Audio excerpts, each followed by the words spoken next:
5 আগস্টের ঘটনায় এজাহারভুক্ত ৩৯ জন প্রভাবশালীকে গ্রেপ্তার করেছে র্যাব। বাকিদের সন্ধানেও অভিযান চলছে বলে জানিয়েছেন সংস্থার আইন ও গণমাধ্যম শাখার পরিচালক লেফটেন্যান্ট কর্নেল মুনিম ফেরদৌস।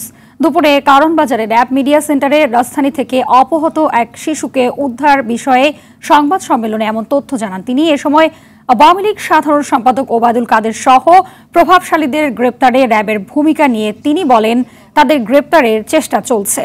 কারোর কাছে কোনো তথ্য থাকলে র্যাবকে সহযোগিতা করার আহ্বান জানান মুনিম ফেরদৌস।